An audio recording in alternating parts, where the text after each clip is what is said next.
this session.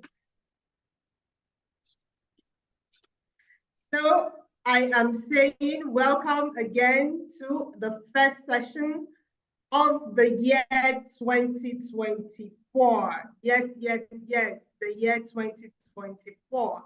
And this session, trust me, is something you don't want to miss out on. So you can just take a second right now and send a reminder to someone that you know that needs to be here right now.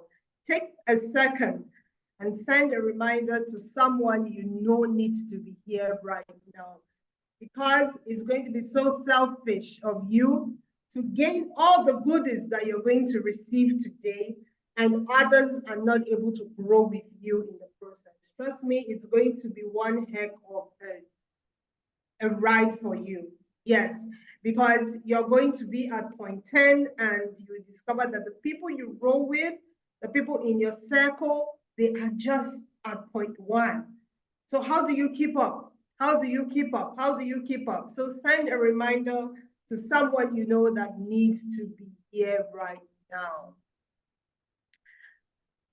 I am holding this session with an amazing personality, joining us all the way from Cameroon, somewhere in Douala, the economic city of Cameroon, is Coach Bean. Coach Bean, can you hear me?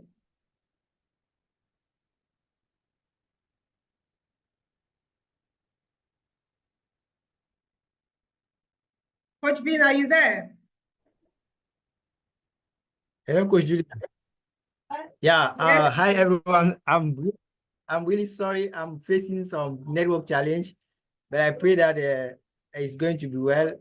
So I'm really happy to be here, and I'm also very happy to see all these valuable people that are around in this our entrepreneurial meetup. I'm very, very excited to share with them through this section.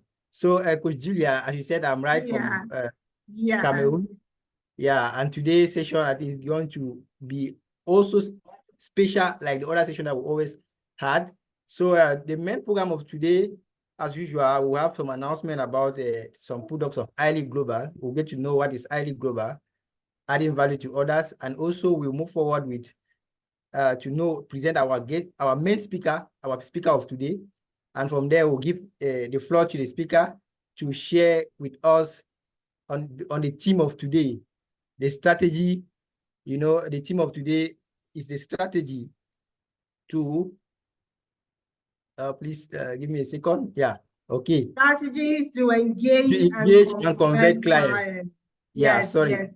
So, it's all about strategies to engage and convert clients. exactly. I mean, as business people, as entrepreneurs, what are we about? What are we about? It's about getting more people to buy into our products and services. But one key thing that actually helps us or enable us to do this thing is communication, right? It's communication. So how well are we able to communicate? How many times have you walked out of a meeting room and you felt like you have spoken for 20 minutes and you have not made one impact? How many times have you communicated with someone and it seems as though they were just blabbing, you couldn't really make a sense of what they're saying? For some of us who have also encountered investors, you're trying to tell them about your goal, you're trying to tell them about your vision, you're trying to see how you can get them to bring the money. But everything you say, you have said nothing.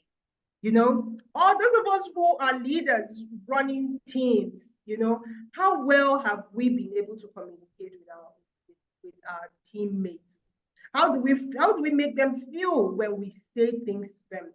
Sometimes we feel like we are putting them on the straight path, and yet the things we say to them, it seems to be misinterpreted. They feel hurt. They don't see the need why they should look at us as their leaders. These are some of the challenges that some of us face with communication. And today we will be gaining some insights on how we can make it better. But before then, I want to see us on the chat. What aspect of communication is a challenge for you? What aspect of communication is a challenge for you? For me, it is listening. Listening. Listening is a challenge for me. Yes, listening is a challenge for me. I have a hard time listening. You know, by the time somebody says 1, 2, 3, I'm already like, okay, this is what I should be saying back, or what, you know, what's this person saying? I'm already judging the person by what the person is saying. I have a hard time paying attention and listening. As a coach that I am, can you imagine that? So that is something in communication that I am currently working on. So go to the chat. Let's see in the chat, what part of communication is difficult for you? What part of communication is difficult? Let's see what you have to say.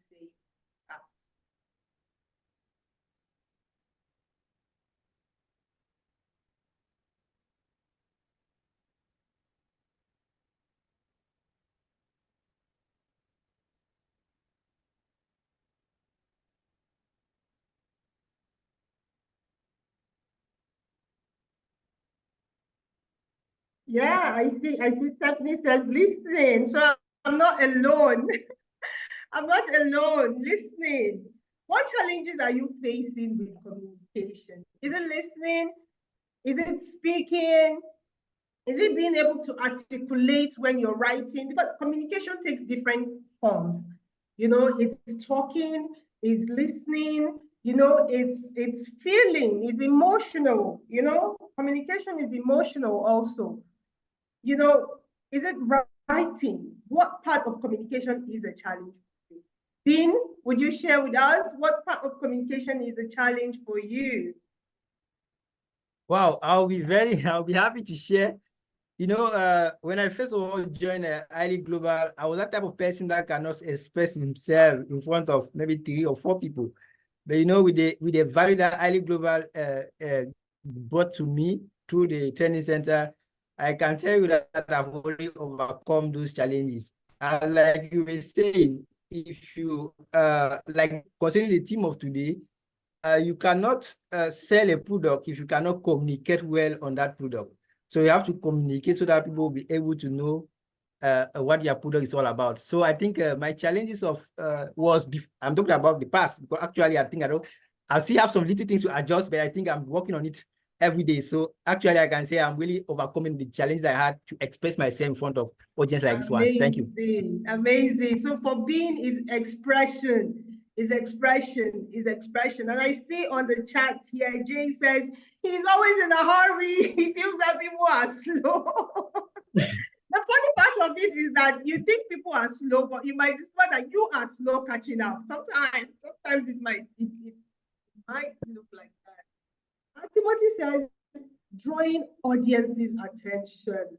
Thank you so much for sharing that. Shaliwa says, challenge is having to express myself over and over again. It means you don't have clarity, right? It seems you're not able to portray clarity in your communication. Thank you. I was thinking I'll see more because I know we all have challenges. There's nobody that is so perfect with communication. I'm trusting and I'm believing that we would definitely pick something that would help us become even much better with our communication. Thank you so much for everyone that has taken the time to share on the chat. Okay, I see somebody's hand up.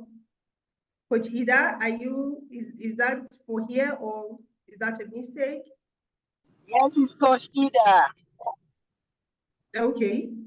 Yes, I'm the one. In Coach fact, Ida, I joined Coach Ida. Okay, she seems to have been muted. So Okay. we will just move swiftly. Coach Julia, before yes. you move forward, please, before you move forward, I think it's good that we should just also explain about the ground rules concerning this section. So if you have any question, just you can write it down somewhere or write it in the chat. When the question and answer section will come, you can raise your hand digitally like Coach Ida just did, and feel free to ask your question. So, and also you can unlock your video if you have a nice background. Okay. So for now, we just have to just follow the program, listen attentively, because there's a lot that we are going to get through this program. Thank you very much. Thank you so much, Bean. Thank you for drawing our attention to the fact that, you know, we have to do things in the orderly manner. So put your questions in the chat. If you want to speak, you put your hands up electronically and you will be called up to speak. Thank you so much for sharing, for drawing us back to that. So we would officially begin today's session, but I would personally want to say welcome to Coach Stephanie, welcome to Jeremy, welcome to Lordin, welcome to Annabelle, welcome to Daniel. Thank you so much for making out the time to be here today. And our amazing speaker who is here already, Coach Carl, thank you so much and welcome. The iLead Global organization, the iLead Global Institute,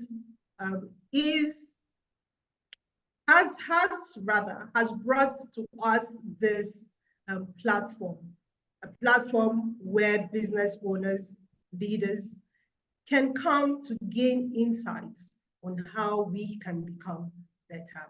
This is a free event. It is of no financial cost to anyone except for the time that you have to pay attention to what is being delivered here.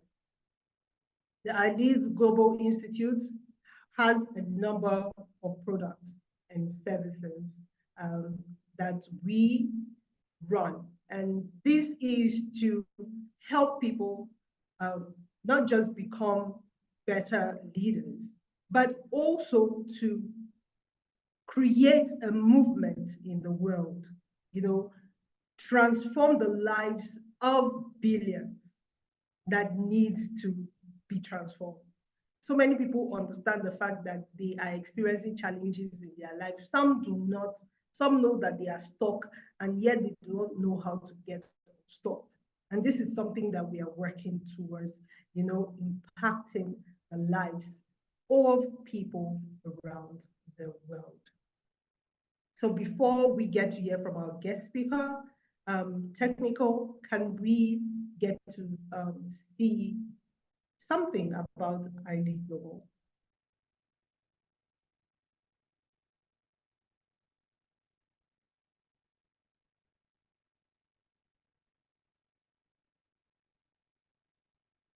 Whether you're a student with a passion for discovering new horizons or a skilled worker looking for opportunities, you've come to the right place. iLead Global Exchange is your ally in accomplishing your career and give a boost to your career by finding new horizons. We can help you find an internship or an exchange program abroad that will enable you to discover new cultures, broaden your professional horizons, and build your own international network. And for skilled workers looking to explore job opportunities abroad, we also offer a full range of services to help them find the right job and make a successful transition to a new country. We provide services such as job search assistance, training tailored to your career or profession, guidance and advice on optimal working countries based on your expertise and skills, assistance with visa applications and other paperwork, and also with finding a place to live and getting you settled. We realize that your journey overseas is not solely focused on your profession. Being a student also presents the chance to explore novel locales, encounter distinct cultures, and meet diverse individuals.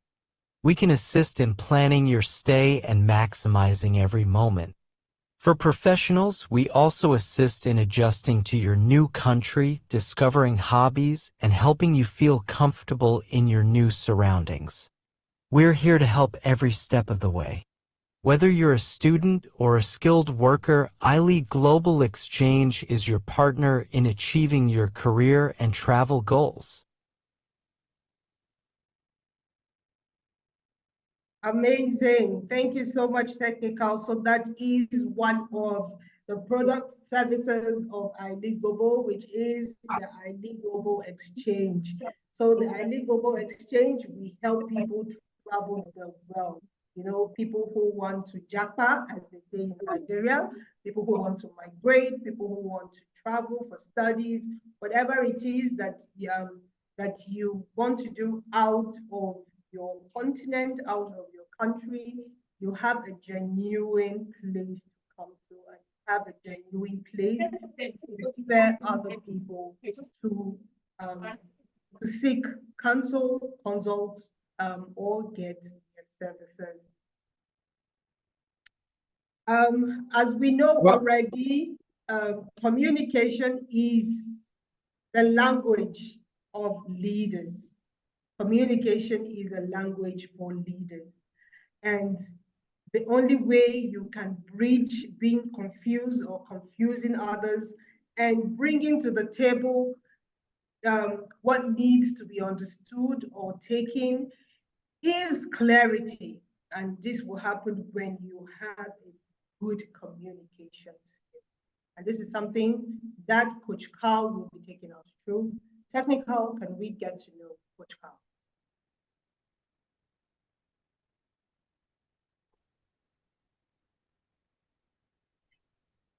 Hello. Technical? Speaker, Carl Bovinizer. With 28 years of high performance coaching experience, committed to helping individuals develop and fully realize their potentials, Carl believes in mutual commitment of meaningful life transformation. Remarkably, Carl manages to balance coaching with a thriving presence in the veterinary field and other successful businesses. Join me to welcome our guest speaker for today, Carl Bovinizer. Meet our... Good afternoon. Great afternoon. Good afternoon, Coach Carl. Thank you for inviting me today. It seems like an amazing thing you have here to sort of bring to entrepreneurs and to students, and I really was moved by the little video about helping people move and grow and get on in the world. It's something I believe is really, really important as well. Thank you, Julia, for inviting me here, and thank you for everyone else. This is one of my favorite quotes about communication. I'll read it out to you. It's a bit of a mouthful, and it's worth thinking about when you hear it and read it again.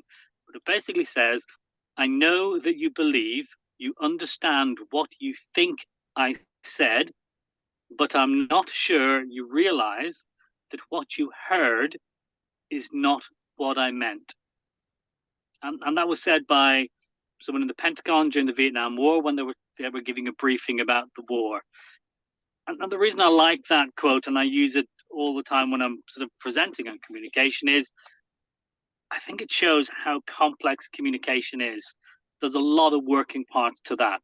It's not what you maybe think you heard. It's not even what the person presenting thinks they said. There's a whole load of working parts. We sometimes see communication as I say, you say, I say, you say. And it's more than that. And I think by accepting the complexity in communication and being willing to learn about the complexity and what we can do to get over that, it makes us much better at communication. So we move on to the next slide. We're going to sort of talk about some of the important parts of communication, and then we're going to talk about some of the science behind it. So the idea being, I'm going to give you the information. Hopefully you'll get some insight from that, you'll get some awareness from that, and you'll take home some useful bits that you can then build into your your skills of communication. And at the very end, there'll be a few little tips and techniques that hopefully will make easier for you to get on with that. So just my notes have just gone a little bit strange here. So in this slide, we're going to look at the important parts of conversation. We have conversations every day. We'll have simple ones with our friends and our family. You know, what would you like for tea? I'm going out tonight. Where would you like to go? To more complicated ones where you're going out to present your vision to a business, or you're going looking for funding, or you're trying to sell to a new company or whatever. So what exactly is a conversation? I like to talk about conversations when I talk about communication, because I think it's a nice, simple way to look at it, and it's a comforting way. Sometimes we get lost in our own words, we get confused, and the complication doesn't help. So I think if we think about it as a conversation, because that's what we're having, whether we're presenting or whether we're deciding what to have for tea, it's a conversation. So what is that conversation? What's it all about? Is it just about passing on information to people, or is there something else involved in it? Well, I think there's five things on this slide that I think are important in a conversation as to what they may be there for. I think sometimes conversations are about discovery.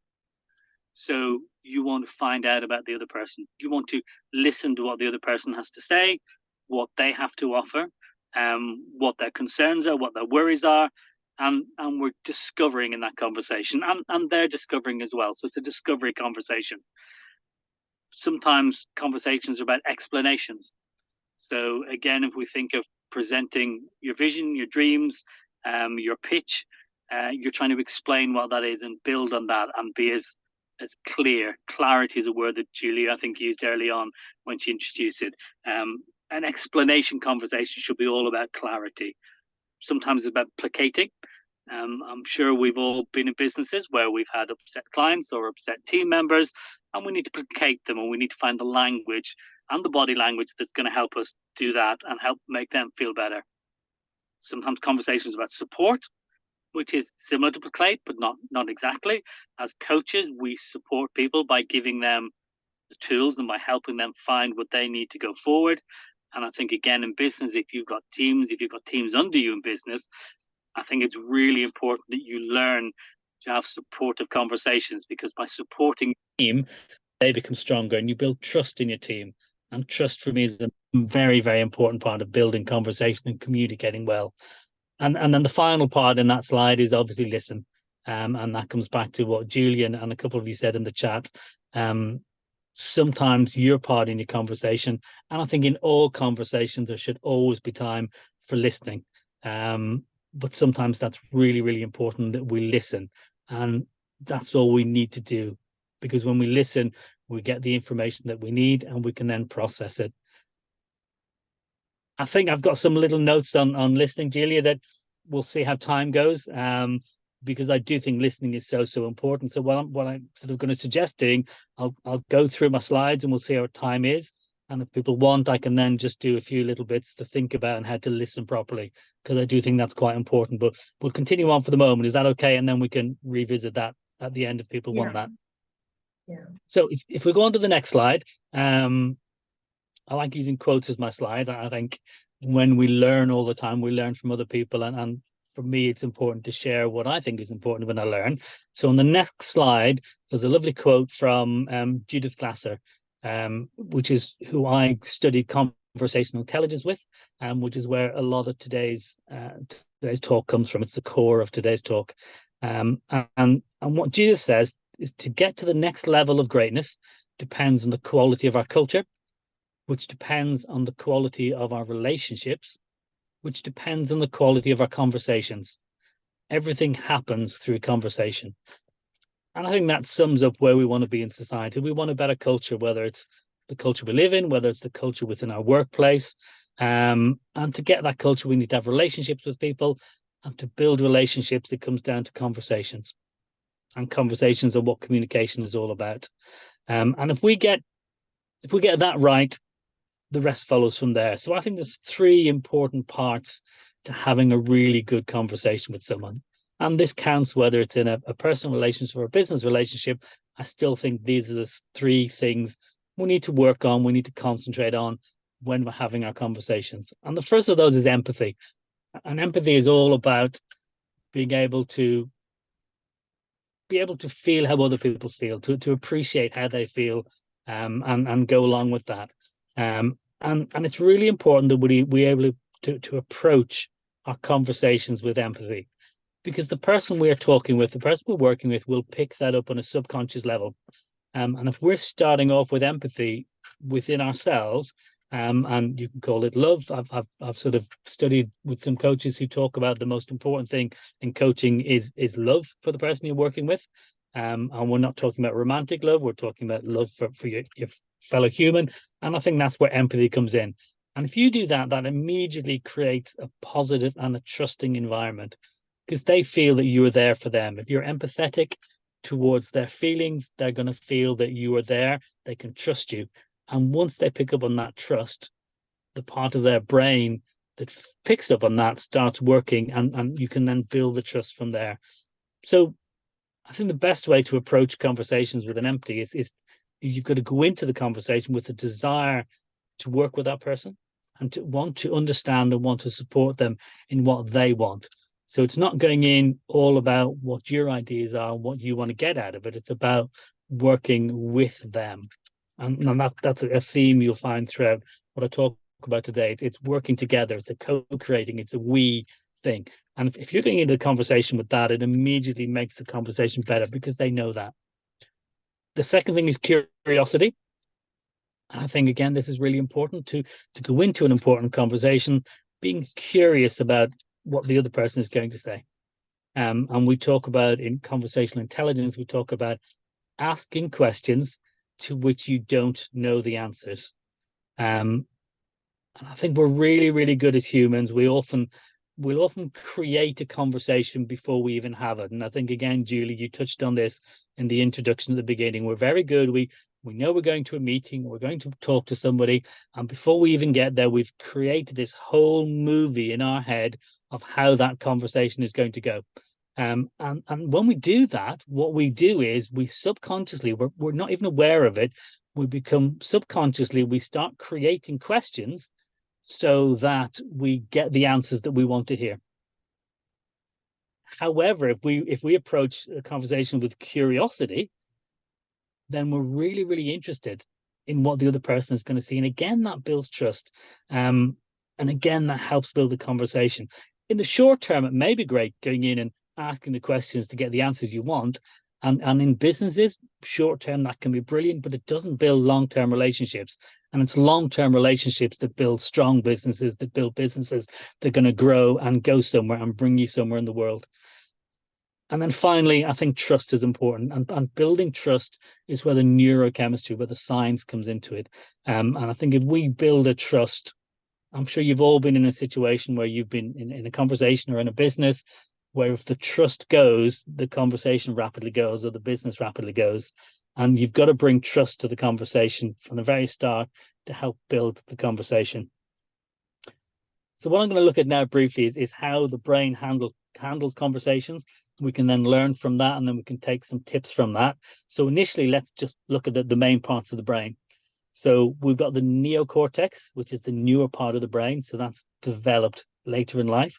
The main bit we're interested here is called the prefrontal cortex, and that's a logical brain. That's like our executive brain. That's kind of where we work things out. It's where we can see things from other people's point of view, which is great, which is what we really, really want. And it's the newest part of the brain that as human beings has evolved most recently. Next, we've got the limbic system, which also includes something called the amygdala, which you may or may not have heard of. It deals with fight, flight, and freeze. So if you're in danger, if you spot something that's dangerous, that's the bit of the brain that activates it. It activates really, really quickly. It's there to keep you safe. And it works along with the limbic system, which is where we store our memories and the stories that we make up about our life and what's happened. And when the amygdala is activated, it will go to the limbic system and it'll find the relevant stories and the relevant memories from our past that it can pull out and use them to create a story around whatever's activated us. And then finally, it's the automatic system, the bottom bit of the system, which isn't involved in the conversation. It's just there for completeness, and that does like the breathing, keeps our heart going, all of that sort of stuff. But the bits we really want to look at, and if we go to the next slide, please, the bits we really want to look at, and the bits that respond to language and the body language of the people that we're talking to, and the words that they use. And the words are really important. They make a big difference. The parts that are involved there are the amygdala and the prefrontal cortex. So if we start with the amygdala, it's very primitive.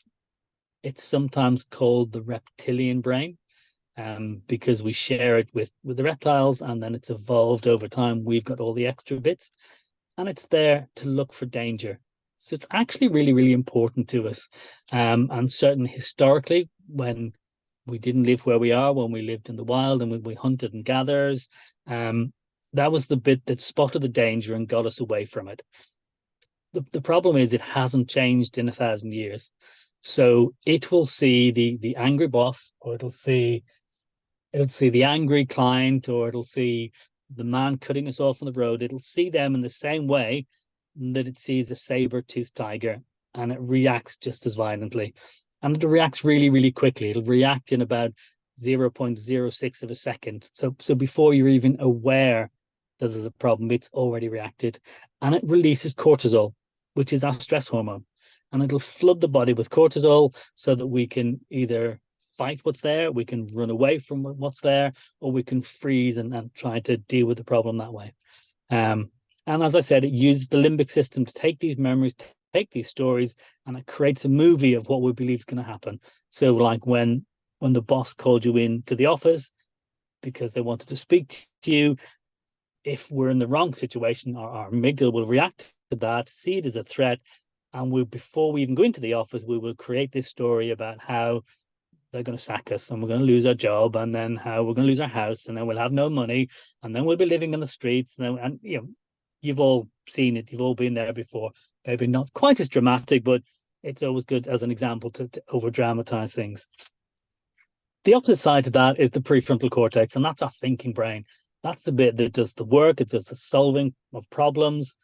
It's brilliant for making decisions, and it's able to look at things from a different point of view. So when you're communicating with people, when you're working with people, that's the bit of the brain we want to work, because it allows us to be logical. It allows us to take this view and that view and put them all together and turn it into the best way forward. And even better, when it's triggered by a conversation, it releases the hormone oxytocin, which is known as the cuddling hormone. And that helps build trust. So when we release oxytocin, we feel more likely to trust the person that's talking to us, especially if it's their words and their language that has caused us to release it. It is slower reacting than the amygdala. That's the problem. And also, if we let the amygdala get away from us, it actually gets shut down. So the amygdala removes the main blood supply to it so that it doesn't work as effectively. And this is something that we talk about as calling an amygdala hijack. And some of you may have heard of this before, some may not, but it's really worth knowing about. And that's when something happens in your life, whether personal, whether work, whether business, and the amygdala immediately reacts, creates this story, and it shuts you down. So you're trying to have a conversation, you're triggered by the other person, the amygdala reacts, and suddenly you're either walking away or you're having an argument with someone. And we can deal with this. It does take practice and it does take time, but again, it's an awareness that helps us deal with it. And I think the first thing to do is be aware of how you react. Do you want to fight them? Do you want to run away? Do you want to just freeze? Be aware of how you react so you can see it coming. You can recognize the hijack coming. The second thing, which is really important, is to label it as a normal reaction. We are all humans. It's how we react. It's how we're built to react. A great analogy, I think, for this is the amygdala is like your car alarm. So you want your car alarm. So if somebody steals your car, you want to be able to catch them, or you want them to stop stealing your car. However, sometimes our car alarms are a little bit oversensitive. So they start off at the very basic touch when nothing's going on at all, and we need to turn down the sensitivity. And that's what we're doing with our amygdala. We want to get it turned down so that absolutely, if someone comes running towards you with a knife, you want it to react and you want to run away, but you don't want it reacting to everything. So be aware how it reacts, label it as normal. Notice it's always the same reaction you have when it's triggered. And how does that threat impact you? How do you deal with it? What happens to you after that? And then when you know what that reaction is, you can then make a decision to react in a different way. And that takes practice, but the more aware you are, the better it becomes. And you can do that by deciding to breathe. You can decide, I see this reaction coming. I'm going to take a breath. I'm going to stay calm. You can change what you're doing. So you can reframe what's going on and saying, well, I've seen it in that way, but can I look at it in another way? Or sometimes you can just break away and do something different. So if it's in the middle of a conversation, you can say, can we just change where we're going for a minute? Because I'm a little bit uncomfortable with this. And by being aware that we're able to override our emotions, we can start doing that. And the big advantage with that in communications is you may go into communicating with the right intentions, but the person you're with may not know all that you have. They may not have your skill set, and they may use words that either purposefully or without any intent trigger you. And if you know that, you can catch that, because once you're triggered, you are more likely to use language and body language to trigger them, and you lose the conversation quite quickly. So that's why it's worth knowing that, but you've got to practice about it. It's worth maybe thinking about, have you got examples in your own head that in business or in life that you have, now that I've explained it to you, go, oh yes, that's what that was, and how much it derailed what you're trying to achieve. And then in looking back, think what you can learn from that. So if we just pop onto the next slide, we just briefly look at the two hormones involved in that. We've got the cortisol, which is your stress hormone.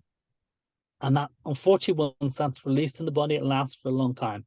And it has a lot of negative effects. And we all talk about burnout. We all talk about cortisol overload. It negatively impacts the body over a long period of time. Short time, it's great. It allows you to run away from the saber-toothed tiger. Although I don't think there's many of those in Africa. Certainly we don't have any in Europe, but whatever the danger is, it allows you to run away from it. But you don't want it to go on and on and on and on, because it's not good for you. On the opposite side, the oxytocin is a great hormone. It promotes trust, it builds trust, and the person you're talking to, you then get them to release it, and the quality in the conversation grows and it spirals upwards. However, it doesn't last as long in the body as cortisol, so we do need to keep working on keeping that trust and using the right language. Eventually, what we want to get to with all of this, with the continuous release of oxytocin, we get to something called co-creating. And that's where the most wonderful conversations and communication is. So let's have a look at that and then work out how we can get there. So if we go to the next slide, there are 3 levels of conversation that we talked about.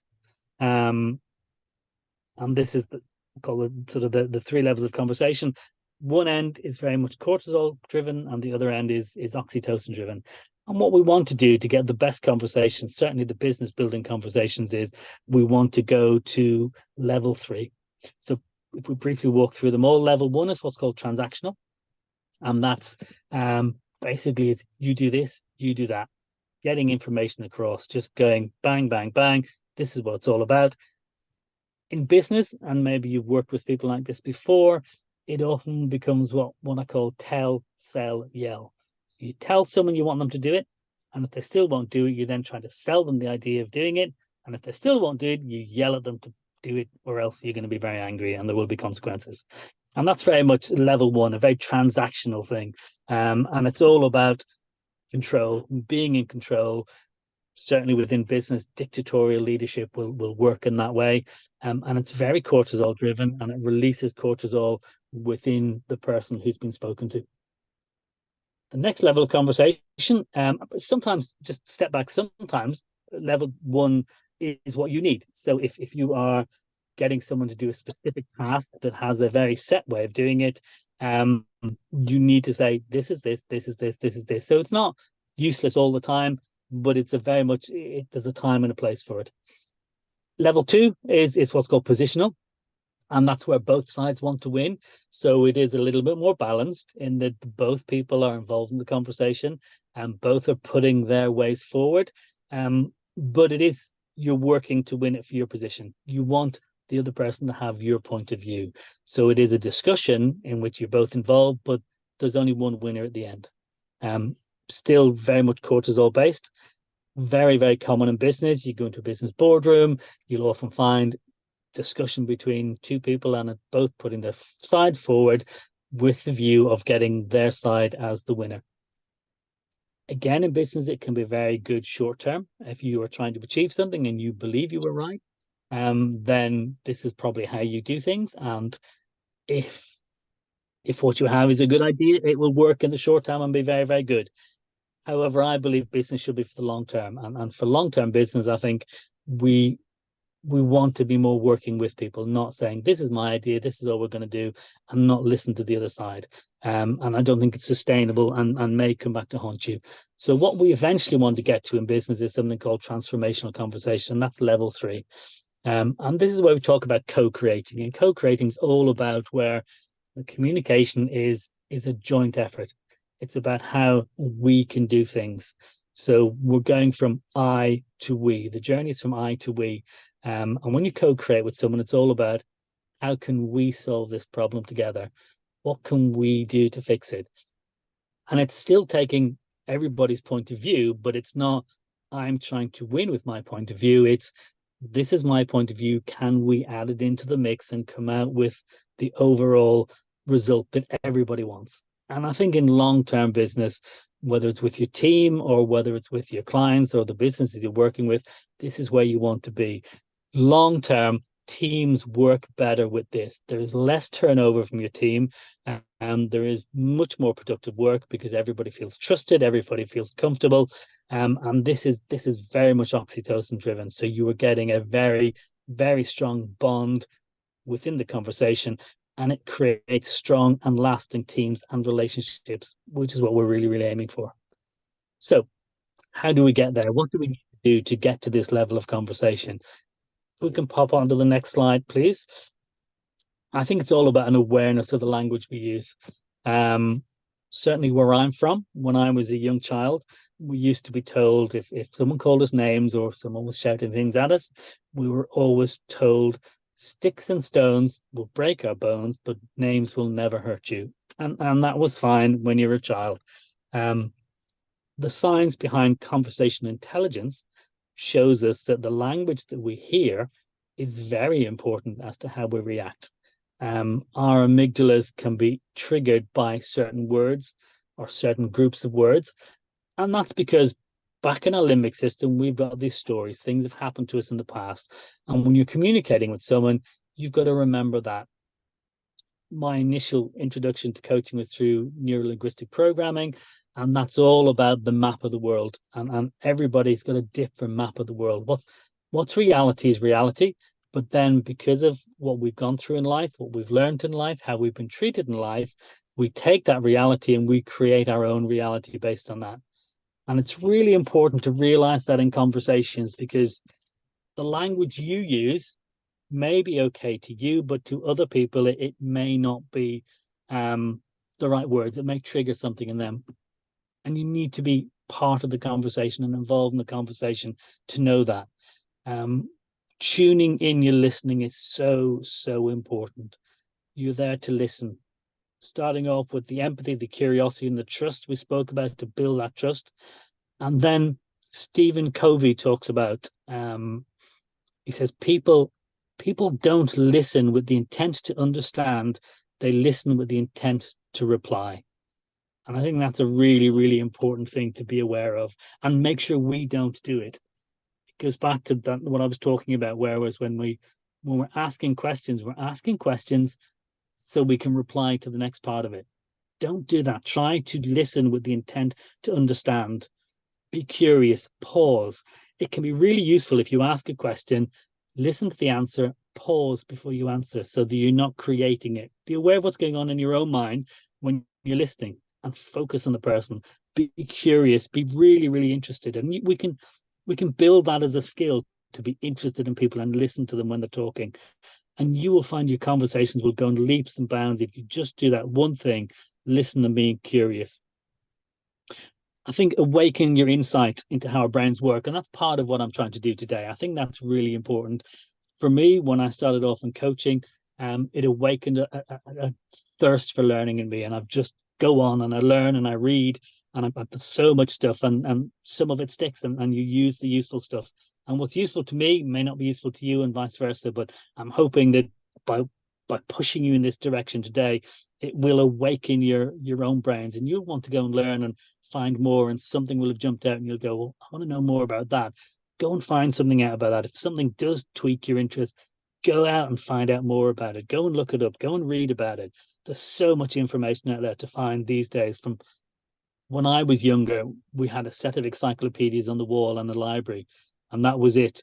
We've now got everything at our fingertips. We can, I'm doing this on a phone in the middle of a car park in the northwest of England. It's just so wonderful what we can achieve now. If it interests you, go and learn it, use it, build it into your repertoire, whatever you're doing. See the patterns behind conversations. That's again about listening, about looking at the person you're speaking to. Don't just listen to the words.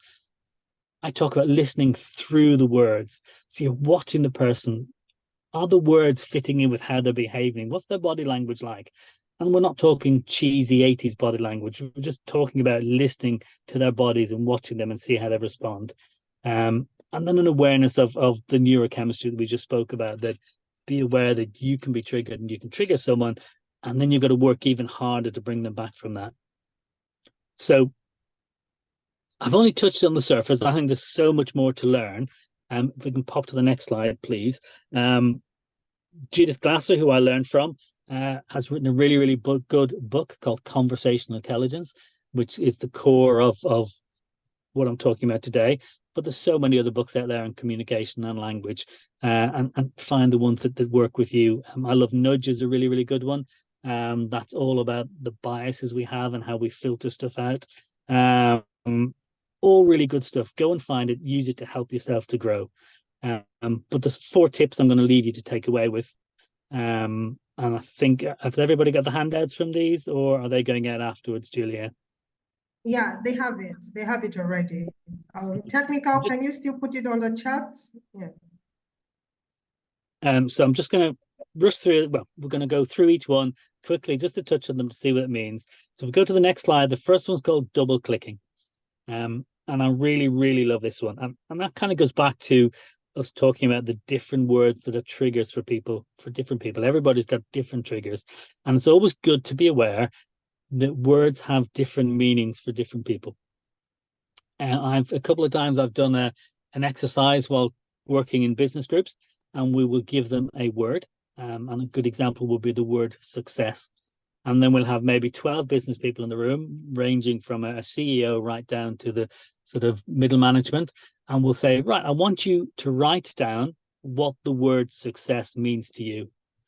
And it never fails to surprise me the number of different answers I will get. They will literally be poles apart, some of them. But for them, that's what's important. And what double clicking means is if you are having a conversation with somebody and you feel maybe there's a disconnect, listen to the words they're using and then ask them what that word means to them. So double clicking comes from when you double click on a file in a computer, you're going down through the levels of the computer to see what's going on. So if the conversation's gone a little bit offline, you can say, well, when you say success to me, what does that mean to you? And you'll be amazed that you will find that actually you're on the same page, you just have seen it in different ways. It's a really, really, really useful little tip that I use a lot, really, both in business and in coaching. It's great in coaching because you want to make sure you're on the same page as someone else. If we go to the next one, which is sort of, I've called it I to we. Let me see, bring it up here so I'm looking at it. I think it's down as co-creating a we-centric workplace. I we. The we-centric workplace, I think it is there. Yeah. So that's all about going from I to we, which is what I've tried to talk about earlier on, that we want to have conversations that are less about what I want and what you want and more about what we want. And in that handout, it's just some language that we can think of using differently. So I'm not going to read through them all. You'll have it in front of you, but it's just to help you see how changing your language can create a completely different environment in conversation. And if you look on the left-hand side, there'll be lots of stuff there that we'll all have heard in business. Classic things like just do as you're told, to change that to why don't you decide? So you're giving responsibility, you're working with someone rather than pushing them to do something. It's what can we do to solve this rather than how are you going to fix this? Even without the tone of language, how are you going to fix this to what can we do to make this better? Create a completely different environment. And again, when you're working with partners to solve things, or you're working to sell out your business, I've always found that if I'm trying to pitch with a coaching client, I will find it much more useful if I go in, and Julie, I'm sure you'll back me up on this, if I go in to the conversation and instead of saying, what can I do to help you, I say, how can we work together to move you forward? And that is taken on board in a completely different way, and that will build trust a lot quicker than saying I or you. What do you want, or what can I do? It's all about what can we do together to help build this or move this forward or move you forward. The next slide is called the third eye. Our prefrontal cortex, which we spoke about along with the amygdala. The prefrontal cortex is situated on the front of your head, just above your eyes. And when you feel that you may be losing control of it, that the amygdala is starting to take control, you can actually help to pass control to this by focusing on it. And if you visualize the third eye sort of just in the middle and above your main eyes, and you focus on that, that actually helps move the blood flow to the correct area of your brain, and can help the prefrontal cortex start working again, start processing again. And along with some breathing and staying calm, that will move you away from the amygdala. That's a really simple thing you can do if you find you're getting triggered in a meeting or in a conversation. You can just start focusing on that, and it does really work. It really does help move the supply to where you want to be. And then finally, say and don't say. And I think actually that was the we and I, apologies, handout that I told you. The say and don't say was the one I've told you about, and then the one we've missed is actually the 7 mistakes of an I-centric leader. It's all similar stuff, but that's very much working. If you are a leader and you're having conversations with teams, that's really, really worth looking at. So that's all about looking at the language we use, and looking at some problems that you may discuss and talk about in business, and how we can turn that from being I-centric, which triggers people's amygdala, to we-centric, which triggers partnering with people. I think they're 4 really, really useful things that I use regularly, that I teach when I'm in businesses, especially that are having trouble communicate with either the teams or with the customers. They're very, very much worth focusing on and changing and using the language there and shifting your language over to we rather than I. That's kind of at the end of my slides, Julia. I'm more than happy to discuss listening or answer questions on anything. I'm in your hands now, but thank you for patiently listening while we got through all of that. Thank you so much. Let's give Coach Carl some hearts. Let's give Coach Carl some hearts. Let's not be stingy with our hearts. Thank you. That was an amazing presentation. Thank you so much. I mean, it's been so enlightening for me. We get to have conversations with people. You get to, you're talking to someone, be it an investor, be it your friend, be it whoever, and you think it's just with your mouth. But I'm sure some of us, if not all of us, have come to understand how much our brains take part in those conversations, from speaking to interpreting, to saving those memories, because they get to affect transactions, things that we get to do in the future. We take all of these experiences, and we want to apply them in the future. So when we're having these conversations with our clients, when you're saying something to someone, you know that it's not just words, you know, your brain is involved in the process, and the other person's brain is also involved in the process. And I'm so glad for the tips that he shared on how we can actually work with this information that we have. So when you are being spoken to, you will pay attention to the words. You know, what is the word saying? It's not what you think the word is saying, but what is the word actually saying? And taking time to wait before, you know, responding. You don't just respond because you think you were smart or you have to be smart. Oh my gosh, so much. I can go on and on and on about everything that I have gotten. Thank you so, so much. So we're going to move into questions. But before we get into that, we are going to hear from the School of Business. This program is brought to us by the Ali Global School of Business 365. So if you want to up your game, in the business world, the School of Business 365 is where you need to be. Okay, so let's get to hear from the School of Business. Take the time to write that question in the chat. Put your question in the chat. Carl is here to answer. Thank you.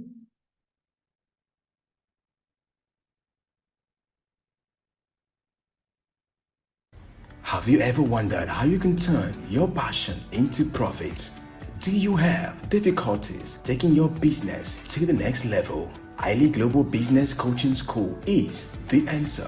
Ali Global School of Business offers your business mastery courses which serve as a tool to get you as an entrepreneur, your projects and business ideas prepared for the contemporary and competitive business space. In the school, you will be taught courses that will help you evaluate new business opportunities and transform existing ideas into real business, such as how to establish a good business, psychology of sales, how to set the price of a product, emotional understanding of purchasing, rebranding and growth strategy, the inner circle in business, just to name a few. Register now at www.ileglobalinstitute.com or call the numbers on your screen.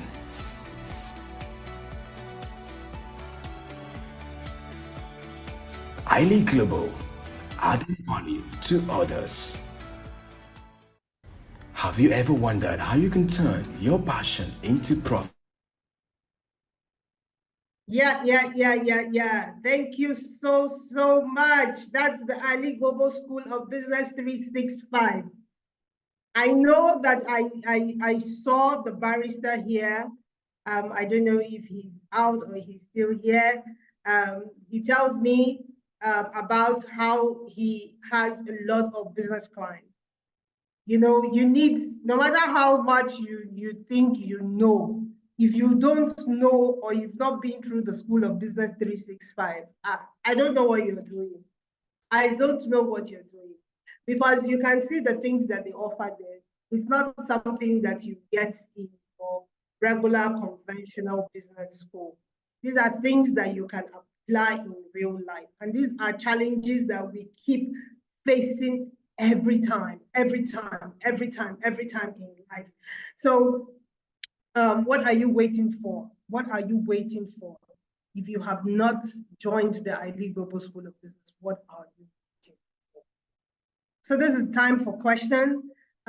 Carl is so humble. He's so humble. He says, oh, he's still learning. Man, what you gave here is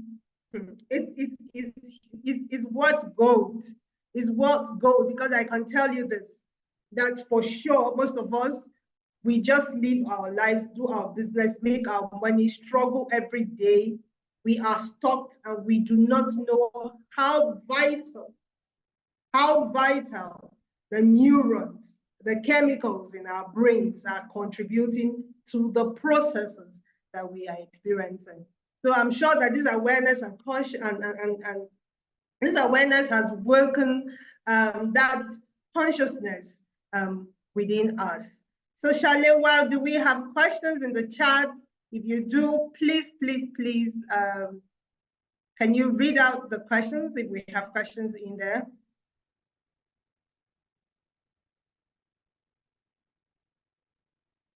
And then if anybody has a question that you want to say verbally, you can just put up your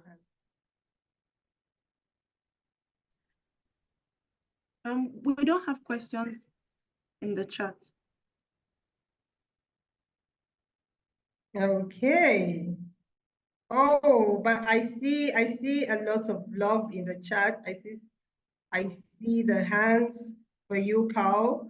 I see the love, Coach Marie Claire. Thank you, Annabelle. Coach Julia. We should ask questions. At least let's get one question. Coach Bean. Yeah, at times people don't feel like maybe sometimes people are not really open to ask their question. But I believe since we have a breakout section, maybe people will be open to share or even ask questions. So that the breakout section is going to also bring us a lot of value, because it is also an opportunity for people to network with other people around the world. So if somebody is not feeling free to ask questions here, you just know that it's a breakout session that you can ask every question that you want, that you have. I will be very happy to answer those questions. Thank you very much. I think Coach Stephanie's hand is up for a question. Thank you.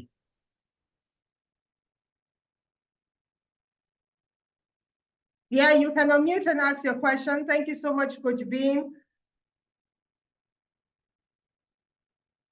Okay, good afternoon, good evening, good morning, depending on where you are. Thank you so much, Coach Carl, for your wonderful presentation. We really appreciate it. I have a question. I sell products, and I'm finding it difficult to communicate to my patient and to get them basically and to finalize the sales. So in this type of communication, how will I entertain a customer to buy my product, please? Thank you. An interesting question. It's a good question. I think for me, it's all about what you're expecting out of the conversation. So I think if you're good answer. I think maybe I need to rephrase that. It's about being there for the client. I know you want the sale, but you need to want the sale for them as much as for you. So if your only intent going into the conversation is to get a sale out of it, they are not going to be feeling this empathy, this trust.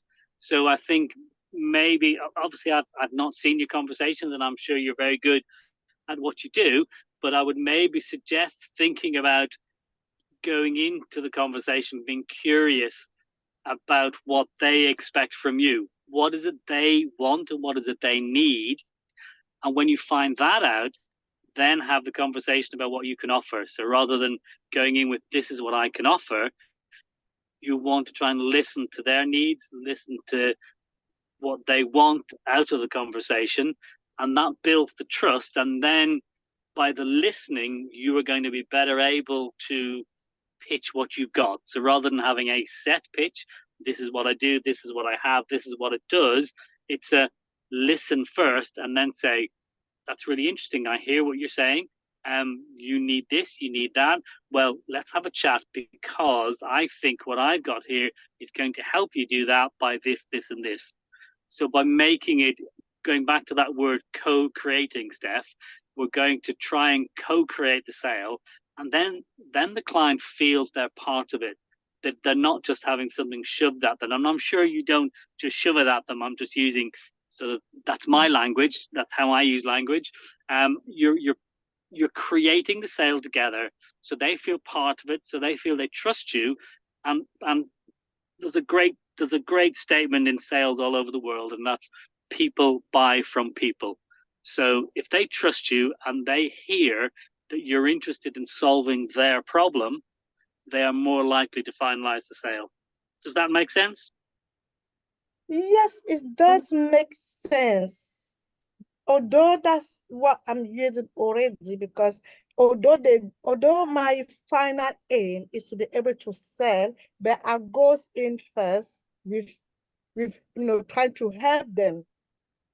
I'm going to help first, and then they to be and the end of the day, what will help them will be the product that they will buy.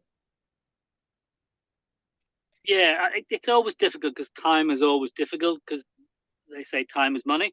But I think I think the best way, and sometimes accepting that people aren't going to want to buy, but I think the best way to get there is creating a relationship with them by having a conversation, not having a sales pitch. You're having a conversation with them, and I think that's how you need to view it going forward. No You're problem. having a conversation, you're creating a relationship, and by creating that relationship, I think if you can accept, Steph, that they may not buy then, but if you create a relationship and create a trust, they're more likely to come back to you in the future when they need what you do have. And that's really difficult to accept in business because we've got profits, we've got overheads, we've got to make our money, but sometimes you need to be brave enough to realize that long-term business is about creating relationships, and if you create them, that's then what builds the relationship forward and builds the business forward. But I accept that's not always easy because we've got to put food on the table, we've got to pay the mortgage, whatever, and it's finding that sweet spot between that. But overall, in communicating with people when you are selling, they're more likely to close the sale if they believe that having a conversation, not just a sales pitch. That is actually right, Coach Carl, because I remember there are people, some customer that spoke to them years, ago, and then they came back to me and they said, "I would like to speak to you about what we spoke many years ago." I said, "Okay." And then There you go. because I was the communication was still open from time to time, I would check on them, how are you? So I didn't just forgot about them because they didn't buy then. The communication was still there, so that eventually they came back to me, many after 6 months, a year, to buy what I was kind of pursuing them to buy then. They didn't buy, and then they came back themselves 6 months or 1 year later to come and buy. So true. Thank you so much. Yeah, appreciate it. My pleasure. Thank you. Yeah, thank you so much, Stephanie, for that question. That's truly, truly amazing. The one beautiful thing or one key thing about communication is being able to begin with your client or your customer, or whoever you're speaking with, begin and end with them from where they are to where they want to be. Thank you so much. Thank you so much. So is there any other question? I think I saw one from Jay asking about how long it will take him to master communication. Yes, Jay has a question. Okay. I think the answer to that, he has 3 questions. Okay. Where do you want me to start? The first one is, let me read the first one. Is what is the shortest amount of time it would take to master the art of communication, assuming I want to dive into that study? That's the first question. Okay, I think there's no easy answer to that. As I said in the chat to Jay, I think I started this journey 20 years ago, and I think I'm still learning. I think there's always something new to learn. I think it's all about picking where you want to be, going there, and then seeing if you want to go any further. When I originally did the course in communicational intelligence, I think it was a 1-year course. But then I was also building on what I'd already learned before. So it's always a process of building on what you've got and finding what else you want to do. And then we all learn at different speeds as well, don't we? But there's some really, really good courses out there. I think it's find one that appeals to you, and then it's whatever fits into your time scale to work on that and learn from that. Then the second question is, yeah, and I would want to add to that that the School of Business 365 actually sells some of this communication patterns that you may want to improve or adjust. So just to chip in that, just needed to chip in that. Shaliwa? Okay, the second question is, are there some daily practices that can help master the act of communication with your client?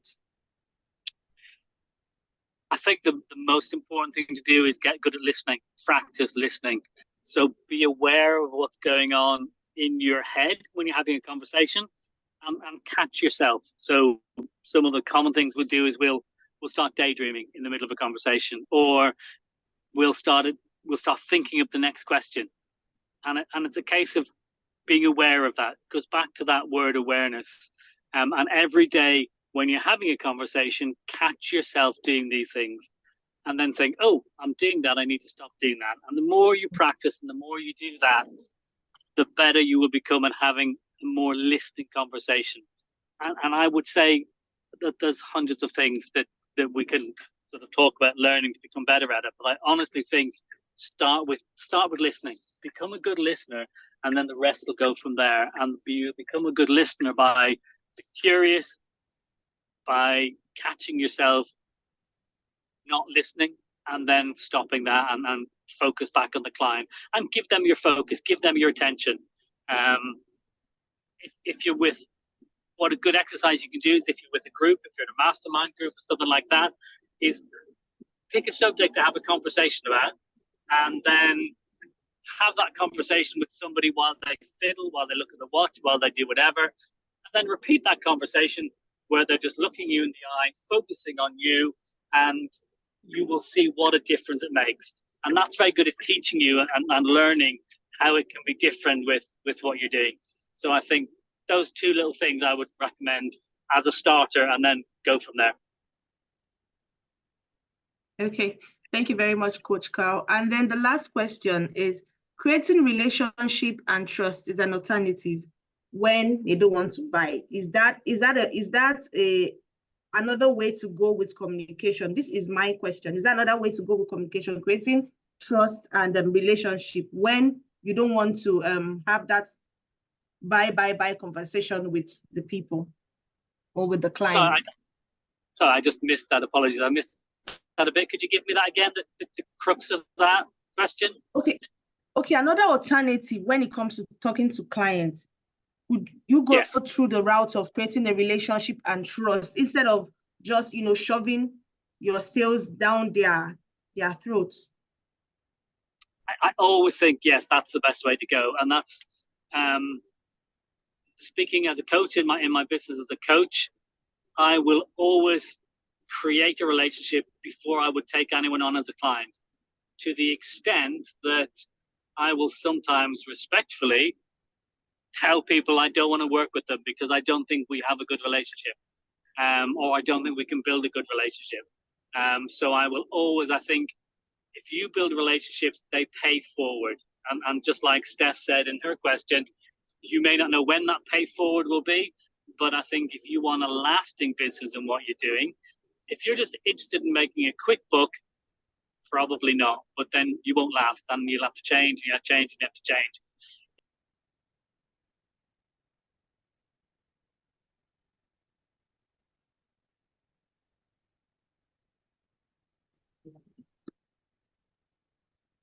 It seems we have lost. How? Yes, we have lost Coach Carl, unfortunately. Okay, yes.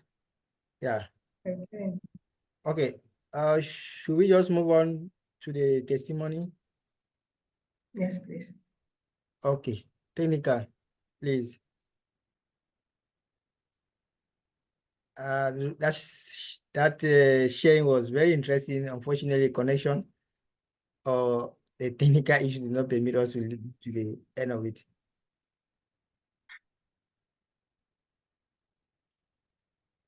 Hello, beautiful people. I'm so glad this morning to share with you my experience on the School of 365. I'm Wanta Stephanie, and I'm a graduate from the School of 365. At the School of 365, I have been able to understand why people do by, and I've been able to understand that we are all game changers. It has changed my game, helping me to level up my businesses and also helping me in my social entrepreneurial businesses to be able to understand why people do the things they do and why people want to level up. People want to go from a position of survival to thriving. Thank you for joining us at the School of 365, where not only you learn how money functions, you'll be able also to bring your business to the 9 digits.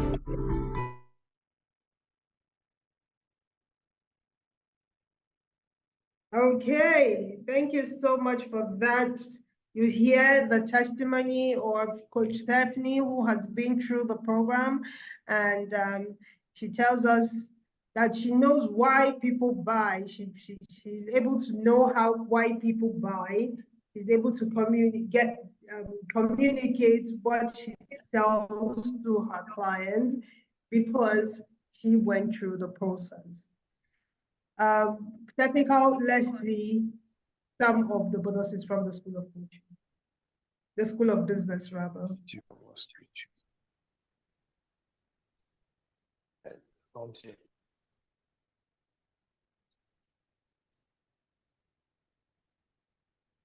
Okay, so when you come into the School of Business 365, there are a number of benefits that you gain.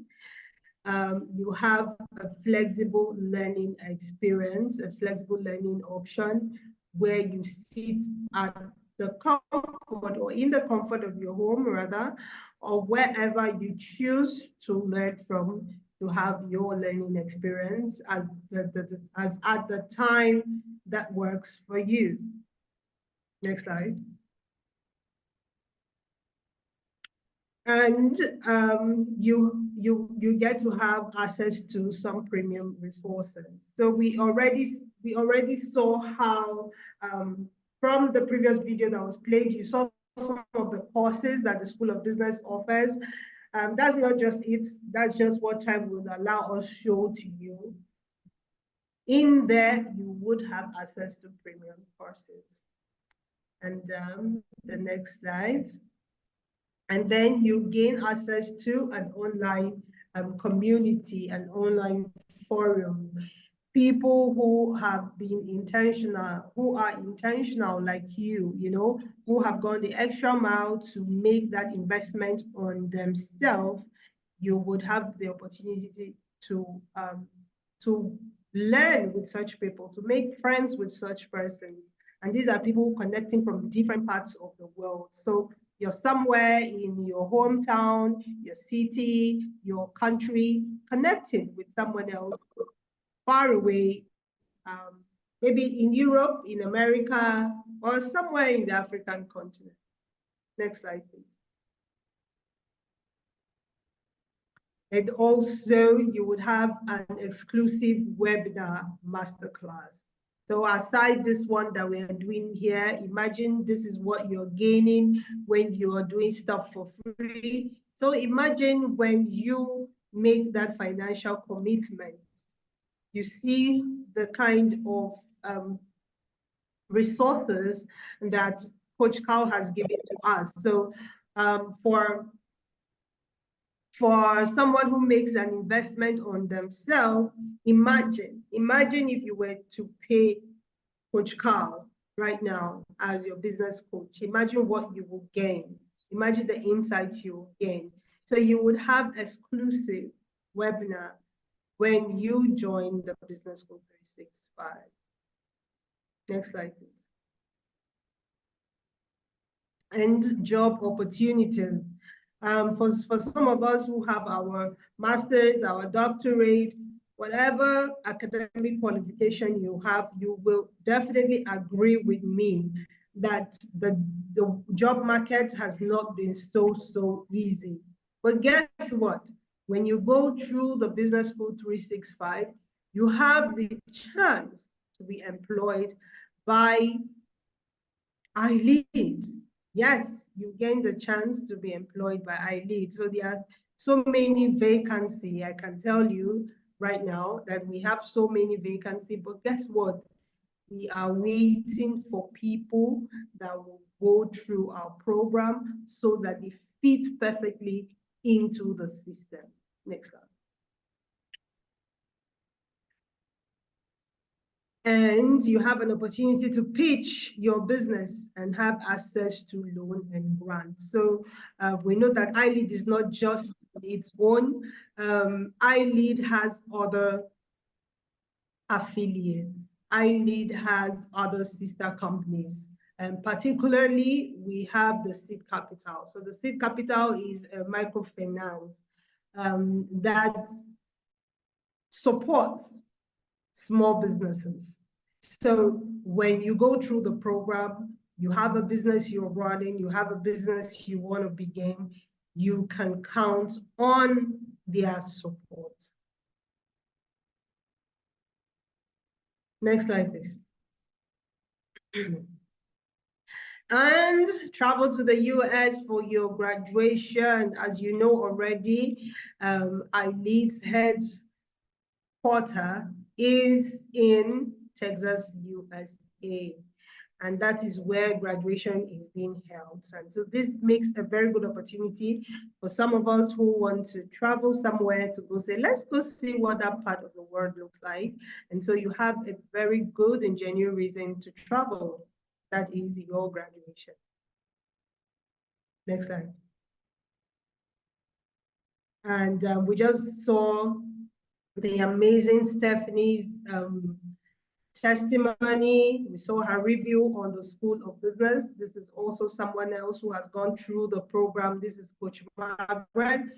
Coach Margaret says, thanks to the School of Business, I have leveraged my medical expertise to form a successful laboratory business partnership, delivering innovative healthcare solutions with confidence. So it's not just about your expertise. Oh, I'm a doctor, I'm a lawyer, I'm an engineer. There is a business side. Do you know the business side? Do you know what it takes to run the business side of your profession? Yeah. So it just takes you that time. That leads to investment on yourself to learn the business side of your profession.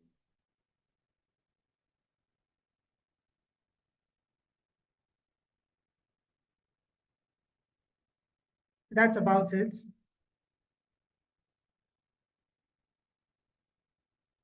Okay. So with that, we would move to our breakout session. Is that it? Coach No, B? Coach Julia, before that, are we not, I think we're supposed to share on the video concerning the man through whom everything started. I mean, the founder of iLead Global. Or since we are the time is against us, should we move forward to the breakout session? Yeah, I think it is a good time to just to know a little, just to refreshing us, and for those of us who are here for the first time, to see something about the master. Thank you, Dean. Okay, thank you. Technical.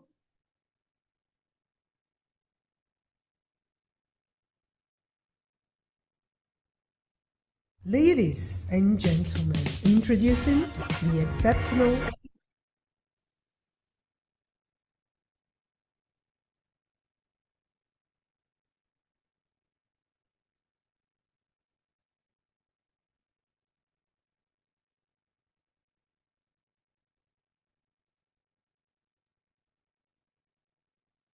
Ladies and gentlemen, introducing the exceptional certified Master Coach Raphael Jr., the visionary founder of iLead Global amongst other businesses, the recipient of the Presidential Lifetime Achievement Award from the US President Barack Obama and Joe Biden. His commitment to cutting-edge education and employment is driven by a passion for unlocking human potentials. His entrepreneurial vision spans across industries, including real estate and finance. Ladies and gentlemen, introduce. Amazing, amazing, amazing.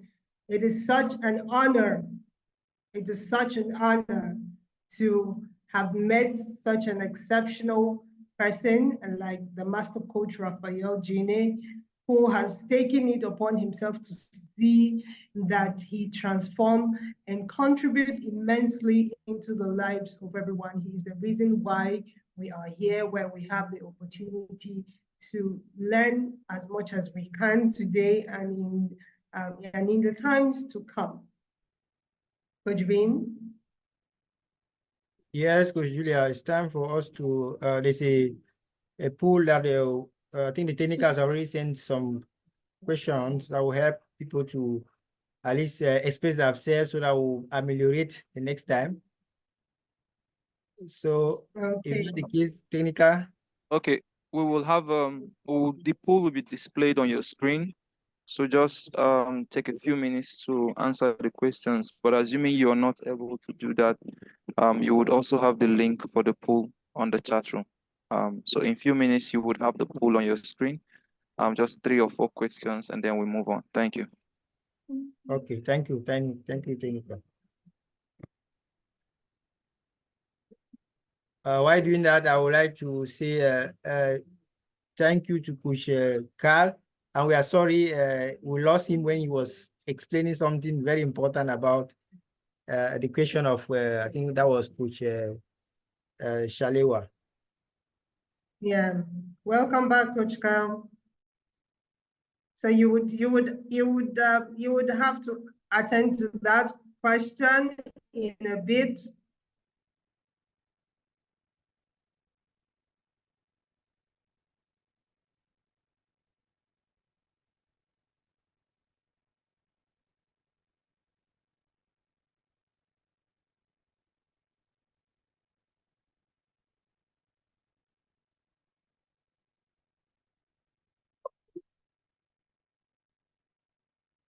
Yeah, technology. I agree.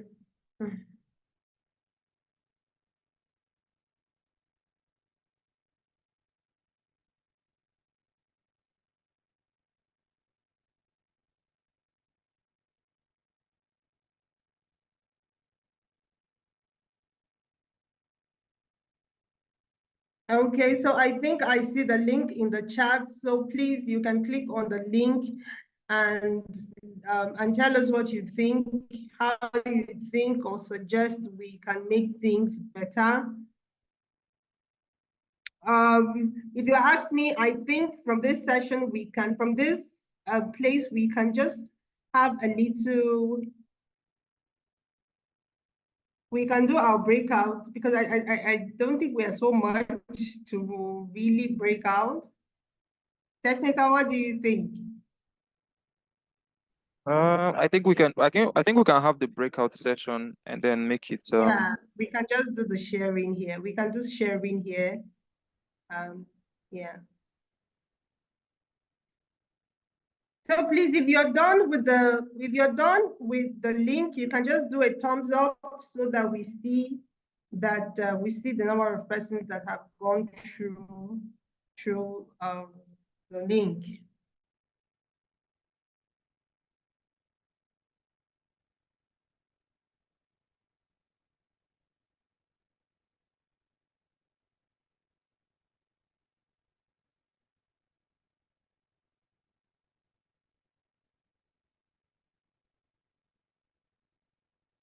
So, Coach Julia, I think we can move on, right? Okay. Okay, so Coach Carl, if you are in a good place, I think it's good to start with what you were almost finishing before network kicked you out. Hi, yeah, I can talk. Yeah, I don't know what happened. I just got thrown off. Just remind me again. We were talking about building relationships to move forward, weren't we? I think. Yeah. Yeah. So kind of lost my train of thought. Bear with me. I'll try and get back on it. I think for any business to be sustainable, it's all about relationships, and it's not. That doesn't mean sort of creating a new friend or a family or whatever. It's about a relationship in the moment, and I think that's what people want. And that's it's got to be authentic as well. I think I'm not quite sure where I got thrown off, so apologies if I'm repeating some of what I already said. But certainly back in the day, salespeople were taught to go into an office and to find something in the office that they could then talk about. So a picture of a football or a picture of a family holiday, and go, oh, I like to do that and I like to do that. And that's not what true relationships are about in communication. It's about being curious about the person, about finding out what they need so you can then help them and work with them. And I think that's very much a coaching thing, but I think it stands for any business that you want to be finding out how you can work with your client to give them the best that's going to help you as well. And by building that relationship, by going in with the curiosity and the empathy and the willingness to co-create rather than go, this is what I've got, what do you want? With my other hat on as a veterinary surgeon, I work in a referral practice, and I was out last week visiting a clinic that refers to us, and we went out to see them and see how they were getting on. And the conversation starts with, how can we help you more? What else do you need from us? How can we work with you to make this better? And I think if you just start with that, how can we work with you to make this better? That's where you want to be in creating relationships to go forward. And I think it's always going to be the sustainable way to go forward, to have a strong business that's going to grow, that'll pay back down the road. I think that's kind of the crux of what I was trying to say. Okay. Does that bring clarity to you, Jay? I think that was Okay, that was for Shaliwa rather. Yeah. Yes, Shaliwa. yes, ma'am. Very much. Yes. Thank you very much, Coach Carl. Thank you very, very much. No problem. My Okay. pleasure. Okay, so since this is where we are supposed to have our little breakout sessions, but since we are not so much, and because of the experience we had, we have been very cautious on the people we are letting in. We are literally just allowing familiar faces in just because we are afraid that the episode might repeat itself. So we will just do a little bit of sharing here. I will just call on us as I see on the screen, so you could just share with us or ask a question. This is a small space, so just feel free to tell us what you think. Okay, so I would call on Charlie. Charlie, are you there?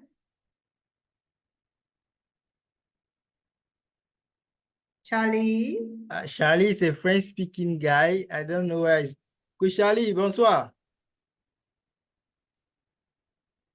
Bonsoir, coach. Oh, maybe he's not around. He's... Okay, so whilst we are waiting on Charlie. Oui, coach Bin, bonsoir, bonsoir, coach. Bonsoir, ok, ça. Ouais, merci, bonsoir, coach Charlie. En fait, actuellement, c'est le moment de partage, en fait, par rapport à ce que nous avons reçu comme le partage.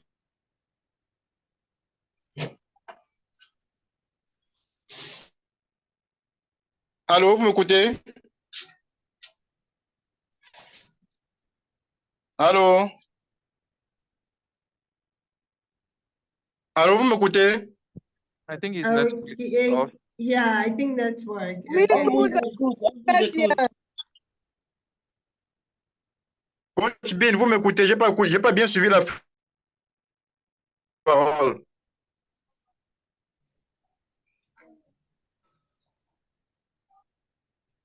Oh, oh.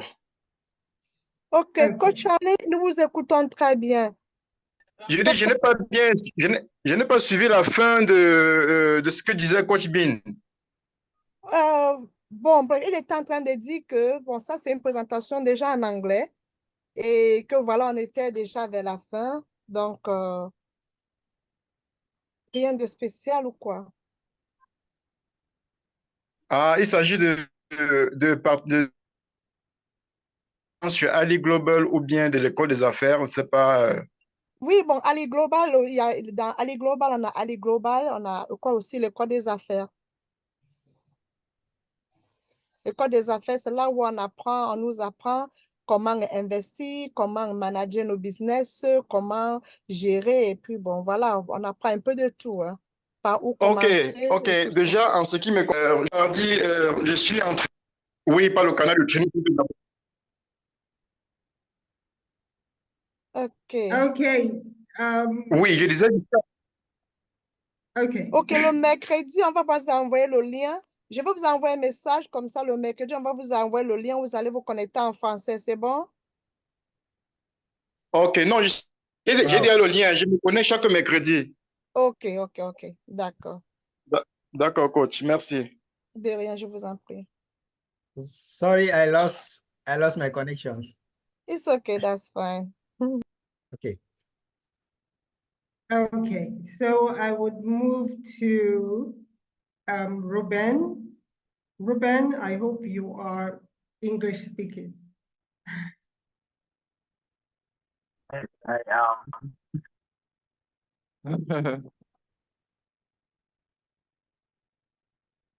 Yes, no question. Ruben, would you want to from share with us?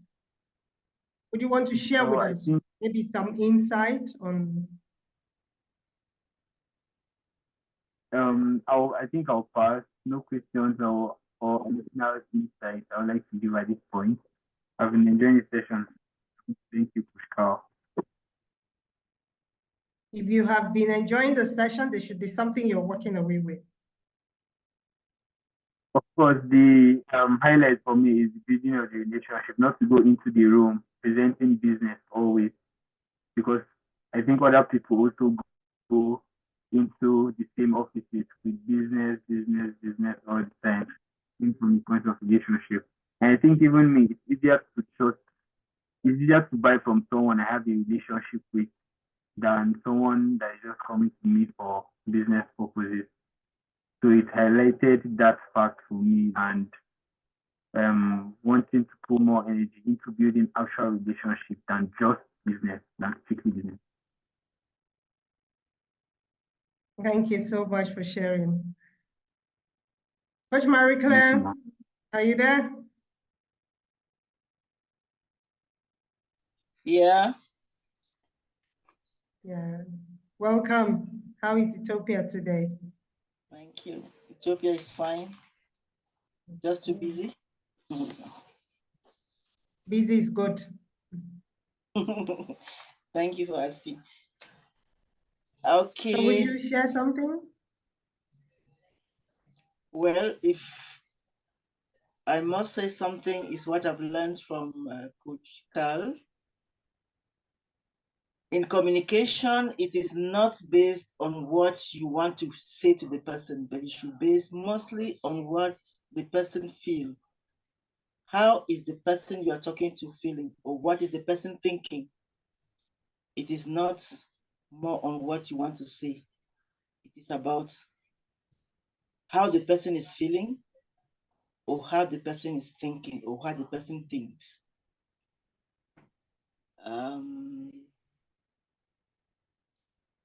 I see the importance of communication here, so that when I'm talking to somebody or I'm communicating with somebody, I should not be concerned about what I must put through to the person. I should do everything to catch what the person is feeling, the feelings of the person, and how the person thinks about what I'm saying.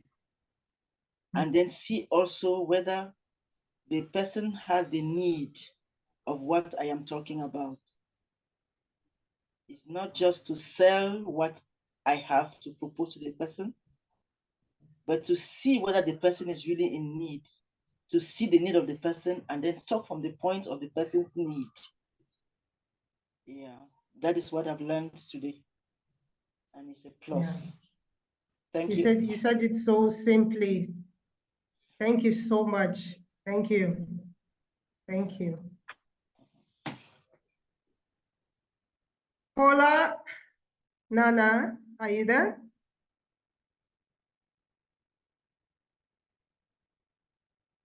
Kolanana.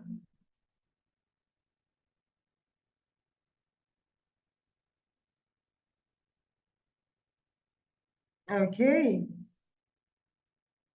Cassie? Cassie? Barrister. Is that the barrister?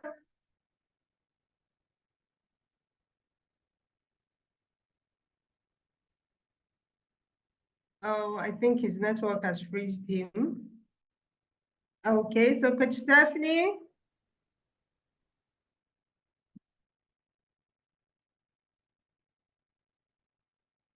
Coach Stephanie? You had a I've learned a lot about lovely question, maybe, okay? Yes, I've learned a lot about communication because most of the time what we are forgetting is that communication is not just about getting your point, it's about listening also, and also about trying to resolve try to resolve a situation or try to pass your message. And that should happen in effective way. That should happen in the how will I put it? That should happen in the way that help the other person to get you, not to assume what you are trying to say, basically. Sorry, let me just stop it there. Otherwise, I will, you're not going to move on today. So communication is one of my topic, honestly. Even when I was still at uni, that is what I presented on. I love talking about communication. That's why I am so passionate to talk about communication. Thank you. Thank you so much. Thank you. The thing I love about the session is the simplicity that we all bring to the table. When we learn from each other's perspective, it just brings the whole presentation to a different new level. And for me personally, I'm walking away with a whole lot. Thank you so much. Cassie, are you back? Is it? Am I pronouncing that name properly at all? That's Sise, not Cassie, Sise. Sise rather. If Sise is not around, we can. Okay, she's around. Sise, yeah. Good morning, everyone. Good morning. I'm French speaker, but I'm gonna try to speak in English. Okay. Thank you. That's good session, and thank you, Julia, for the invitation. Thank you for this planning, and thank you to everyone who participate in this session. So I'm new, and I'm trying to know what's the I lead global, and what's the school I lead, and what this maybe can permit me to improve myself in the business that I'm doing, and also in English, because I want to really be fluent in English. You speak very well. If I speak French like you, then I'm done. Thank you, Julia. Donc, je le fais peut-être aussi en français. Je suis beaucoup plus francophone donc, que anglophone, on va dire, comme je le disais. Pour moi, c'est un réel plaisir donc vraiment de participer à cette session. Et pour moi, cette session, c'est une occasion de connaître davantage ce que c'est que iLead Global et de connaître aussi tout ce qui est comme univers iLead Global, parce que j'ai compris à côté qu'il y avait une école donc de business. Et puis, il y a aussi donc des projets que Elite Global mène donc un peu à travers le monde. Moi, je suis déjà en France où je suis établi. Par contre, je suis originaire donc du Burkina Faso et je suis de formation juriste fiscaliste. Donc, je suis dans un cabinet actuellement. Et j'ai le projet donc de mettre en place très prochainement mon cabinet en place. Et les travaux ont déjà commencé, on va dire, parce que la conception du site se fait actuellement avec des équipes. Et puis, je mène certaines activités en Afrique de l'Ouest, notamment à Ouagadougou, donc mon pays d'origine, le Burkina Faso, avec pour ambition de m'étendre sur Dakar et puis Abidjan, et sans doute aussi Abuja. parce que je suis aussi quelque part originaire du Nigeria, parce que je parle Hausa et que ma famille est aussi basée du côté de cette partie donc, de l'Afrique de l'Ouest. En gros, j'ai connu donc iLead Global, on va dire, votre activité à travers Facebook et un monsieur qui m'a beaucoup parlé à travers cette phrase qui dit: Je suis celui qui croit en toi. Je pense qu'il se reconnaîtra, c'est Raphaël Jean. Et j'ai fait tout ce qui était à mon possible donc, pour pouvoir convaincre Julia donc, de me permettre donc, d'avoir des sessions et de pouvoir participer. Et ce qui a bien marché. Donc, je remercie Julia pour cette opportunité.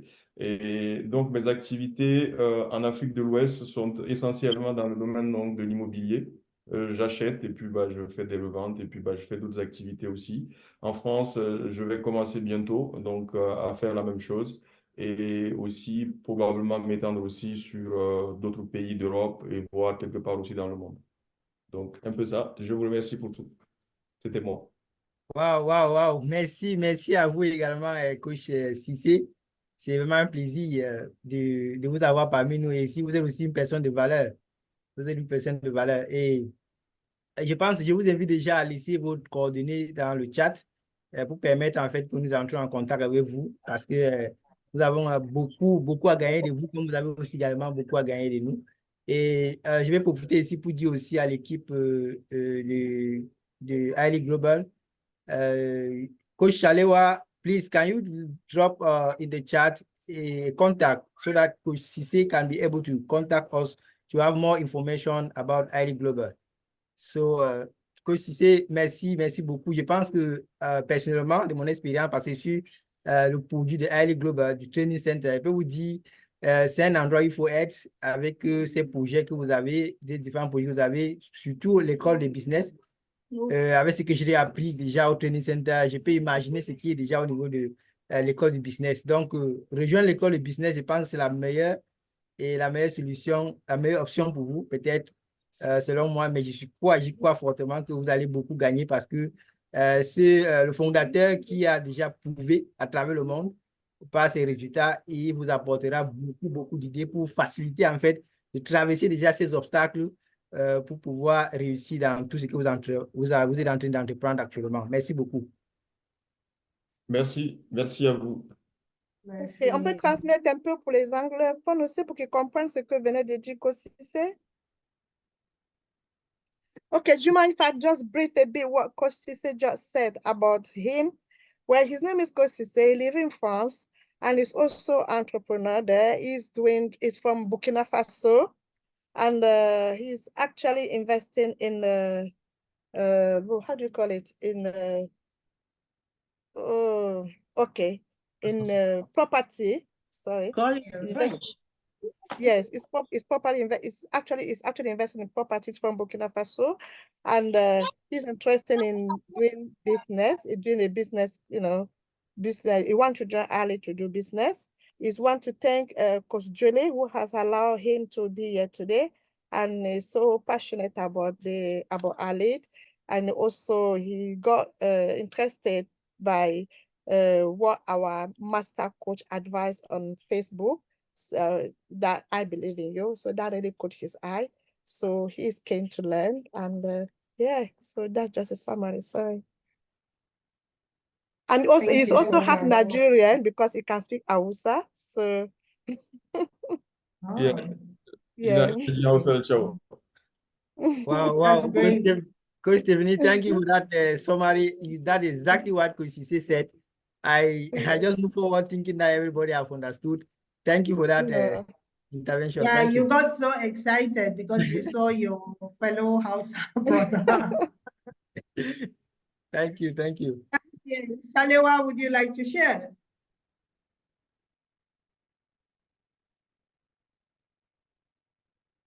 Shalewa, are you there? Okay, whilst we're waiting on Shalewa, Annabelle, would you like to share?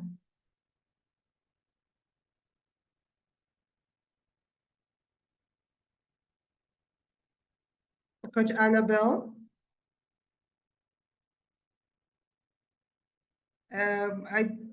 Coach Ida, Coach Ida is not here either. I think Yeah, network Coach would have Annabelle is not picked in a up good Coach. place. We have Coach Samuel Guy right from Yaoundé. Coach Samuel, bonsoir.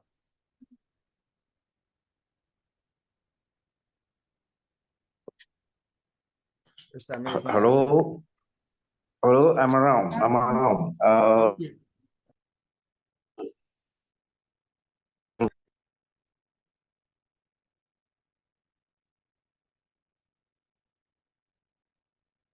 Okay, sorry. I think we have a Coach Samuel have some challenges with the network. Yes, just that here in Cameroon, in Yaoundé, we have a power supply cut off every day. That is, for 2 days, we can have power supplies for 2 and 3 hours. It's difficult to have our terminal charge.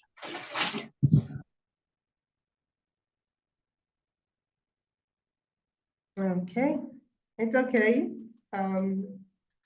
All the technical coach Julia is very, she's sharing is very could see what he has said.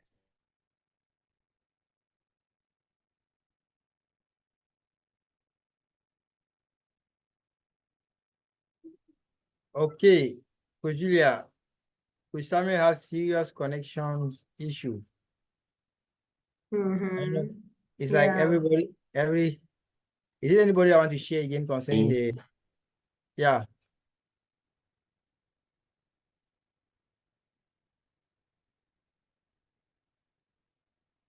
I think the With all his the network is rest, really bad. it's more than 1 year now. I was among the first promotion in Italy. Coach Samuel, we are really sorry. We are really sorry the connection is not giving you the opportunity to express yourself, to share with us what you have learned. It's unfortunate. It's unfortunate, and time is against us. Coach Julia, is there anybody that want to share? Coach Annabelle, are you there? Yeah. Coach Annabelle is not there. So she, yes. Okay, so I don't know if Coach Carl has a final word he would want to share with us before we. Hello, I was cut off. I don't know whether you people got me. No, Sorry. we didn't hear anything you said.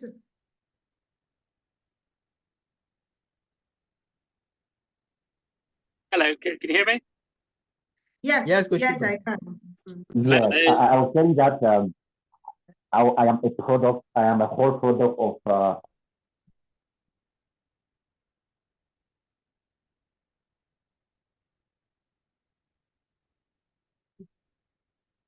Coach Sammy, we really about 1 year wanted now. The yeah. first promotion of yes, actually I'm. Coach Samuel, Can you hear me now? We could hear you very well, but unfortunately the time is against us. So we'll give the opportunity to Coach Carl to give us some last what would I call it, insight on based on communication before we leave. Thank you very much, Coach Samuel, for understanding. Thank you very much. Okay. Okay. Bye-bye. Thank you.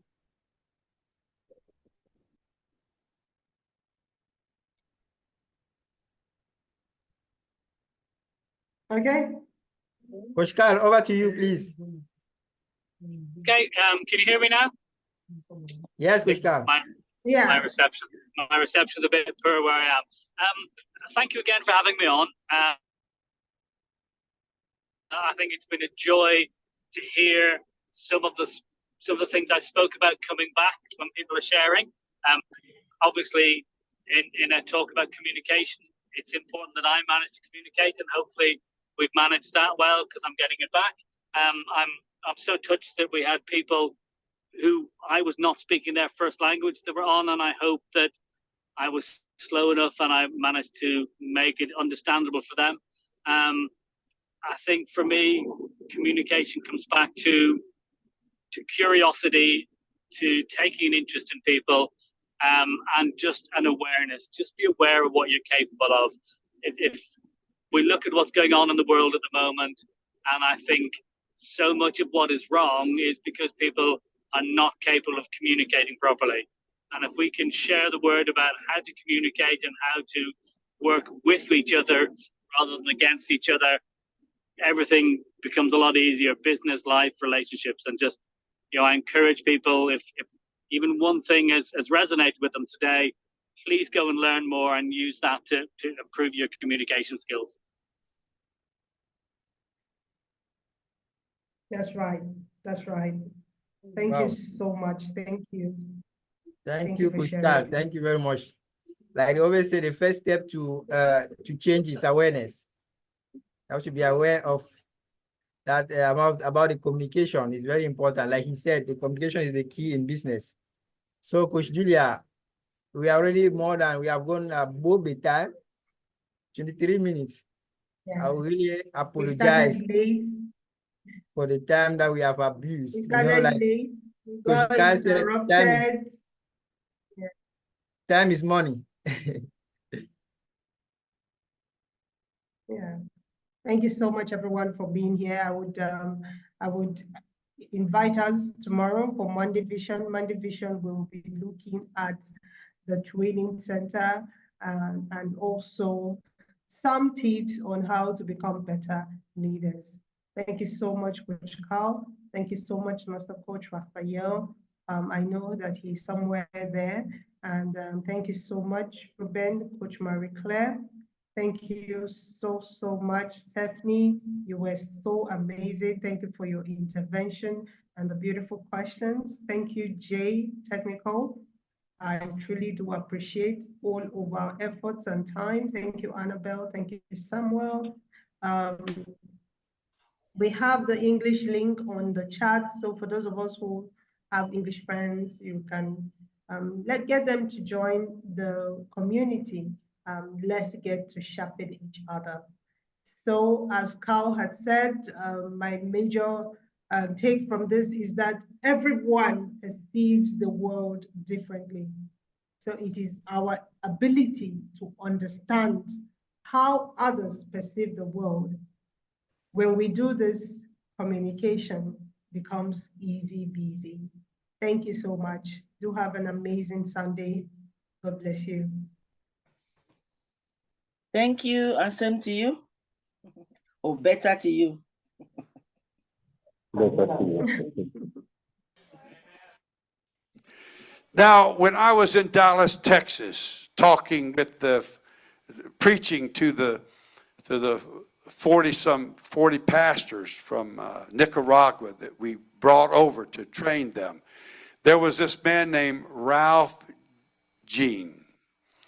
Raphael Jean came over to the pastors, to the Nicaraguan pastors seminar that we had. We trained pastors for 21 days. I was the night speaker for the first 7 days. And during that 7 days, Raphael came over there. He's from Cameroon. He's a missionary from Cameroon to Dallas, Texas. The people in Cameroon sent him to Dallas, Texas.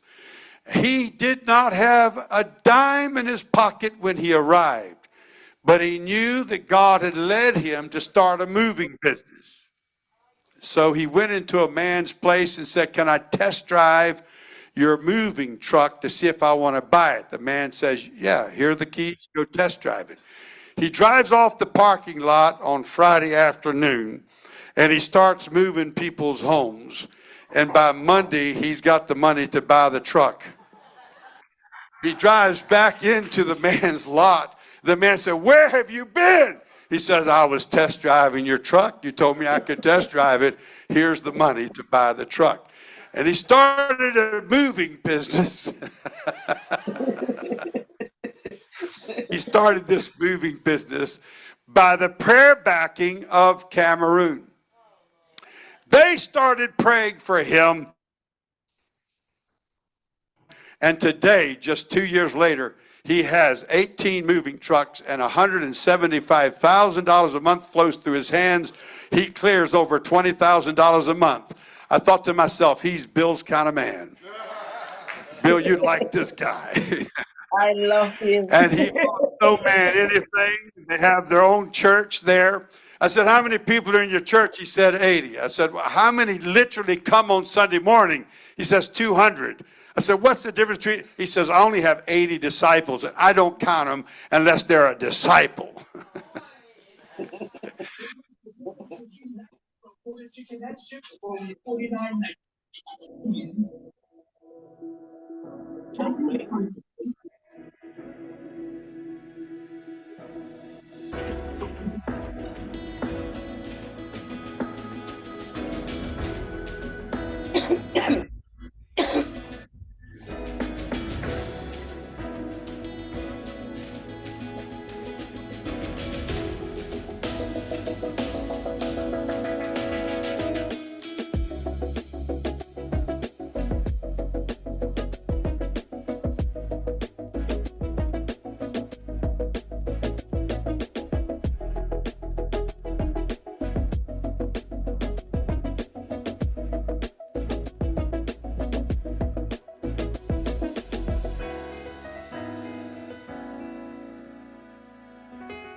Now, when I was in Dallas, Texas,